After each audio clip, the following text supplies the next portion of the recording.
Sports has the ability to transcend boundaries. I mean, just think about it. People from all types of backgrounds come together in one place, the locker room, for a common goal. What else can the locker room bring people? Well, that is the name of a new book, and the author joins us now, Stephen Mackey.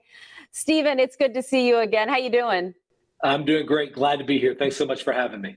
So I love this. I have a background in sports. I talk about it often. And, that's kind of a situation that I never thought of. You think about how many interviews I've done in a locker room, but there's a lot to be said about the locker room. So take me back, Stephen. Let's talk about your inspiration. So, my co-author Damon West and I, we have this great privilege where we have a front row seat to what we call the miracle of the locker room. And this happens from the Big 12 to the SEC and high school programs, small towns across the country. The miracle of the locker room, and you named it, is that people from all different backgrounds, with all kinds of different hurts and histories and hangups, all come together for one common goal. That they see their diversity, their history, their background, not as something that has to be overcome, but as their very strength to overcome the obstacles that are placed in front of them. And so as we saw this, we said, you know what, if America had a locker room, well, she wouldn't have a lot of the problems that she has today. And because we love our country, we believe the only thing greater than our country is her potential, we sat down and said, you know what, let's help America find her locker room. Well, I love that you're bringing up the society as a whole right now, because I feel like there's analogies in the locker room that people can use and even take it a step further, perhaps lessons. Talk about that. And was that one of your reasons why you wanted to get on board and do a book like The Locker Room?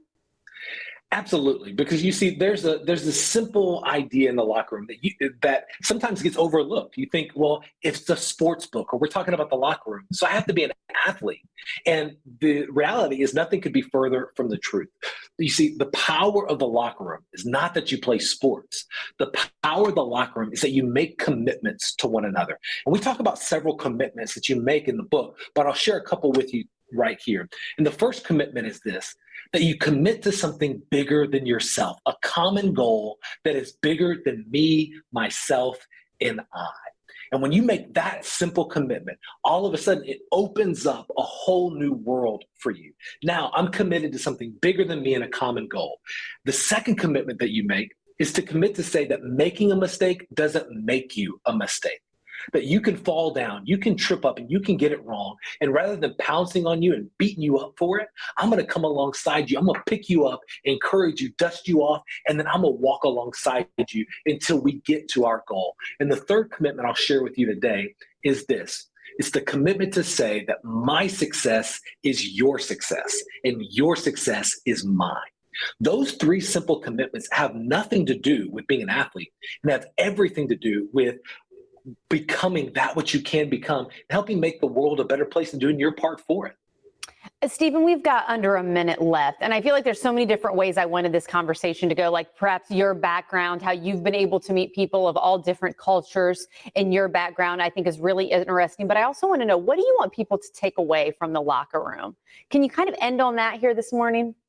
Absolutely. The simple message of the locker room is this, is that anytime you take your eyes off your core values, those foundational ideas that come from your faith or from your team or your organization, adversity, conflict, and hurt will always follow.